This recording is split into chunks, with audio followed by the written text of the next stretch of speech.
had multiple really weird things that just we couldn't really explain.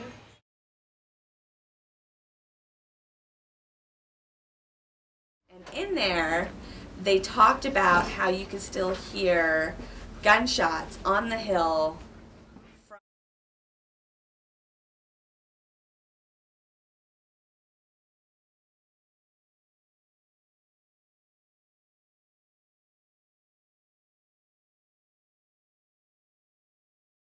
So this was the spring of 2007. And I was a student and I had a class in Ayers building. And at this time I was also pregnant with my beautiful little son. And that was awesome, but that also meant that I had to go to the bathroom a lot. And one day during class I tried to hold it, and I couldn't. So I got up and the halls were all empty, like everything was empty. We were on the 4th floor of Ayers. And I was walking to the bathroom, and Ayers doesn't have central heat and air. So they leave all their windows open. And when I got into the bathroom, I looked out the window and I saw that there was the American flag up above and there were like white chairs around, which in my mind, coming from a military background, meant that they were getting ready to do some sort of ceremony. Well, when I went to go use the bathroom in the stall, I heard gunshots, which they didn't sound like your typical automatic gun. It sounded like a musket. But We'll deal with that later. didn't really think of that at that moment.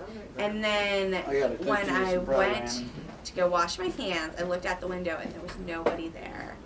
And I thought maybe it had been the color guard practicing, but I really did think it was weird that I didn't see any of them.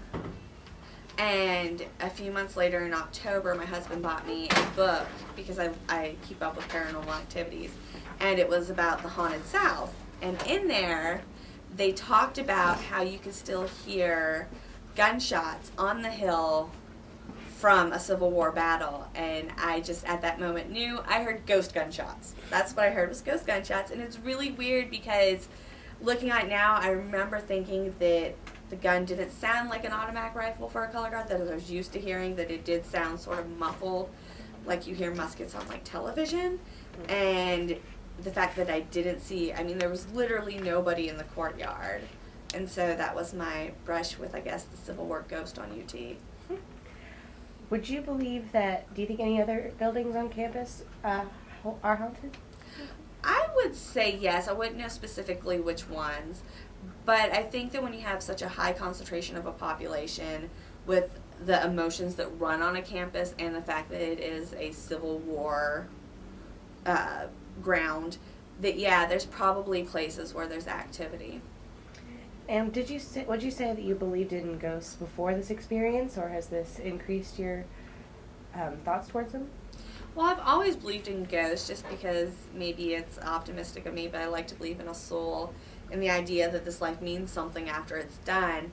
So yeah, I've always sort of been a believer in things that are, ghost related. And I think I did what more often we do when we have sort of paranormal or supernatural occurrences, is we try to rationalize them and justify them in our minds. Like I told you, I thought it was the color guard, and that was the only way that I could rationalize at that time, if not seeing anyone, until I had read that book that said no, other people had that.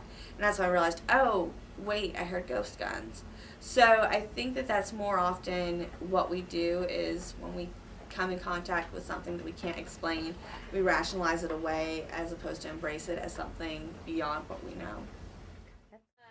I would say it all kind of started with, we thought that we had raccoons or something in our attic because we heard like a lot of scratching, and it kind of sounded like people were walking around, or like randomly the house would like creak or something, but it sounded like it was coming from the attic.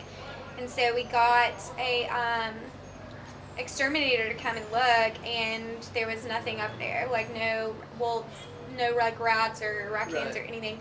And so we continued to hear the scratching and the walking around. We don't know what it was. And then we discovered that in one of the girls' rooms upstairs in her closet, it was written in red, "My brother died here," inside the closet. Yeah.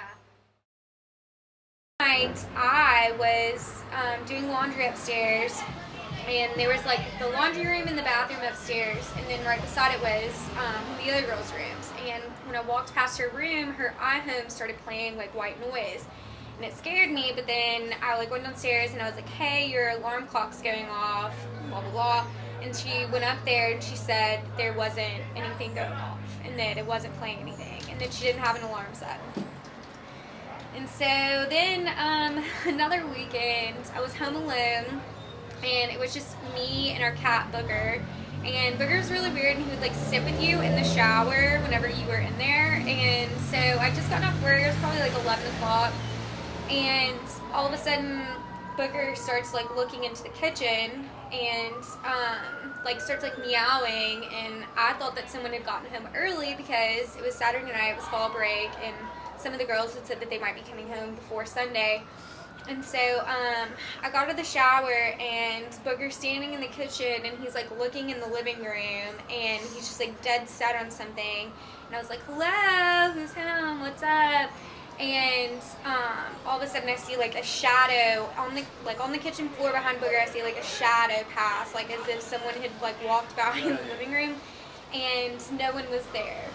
Like no one was there. The doors were locked, nothing. And so I left. Like I didn't stay there that night.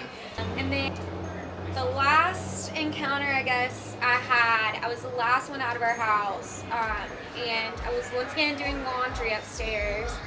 And I went downstairs to go get some of my stuff, and then I came back upstairs, and then as I was walking back down the stairs, I felt like someone just like ran up behind me. Like I could like feel, it felt like wind or something, and like the hairs on the back of my neck like stood up, and then I didn't even turn around. I was just like, if there's something there, I don't want to see it, like I'm just gonna go. And so I literally, it scared me so bad that I just ran down the stairs, went out, and I called my friend, and I was just like, I'm not staying here, I'm not getting the rest of my stuff tonight, like you need to come get me, like I'm freaked out.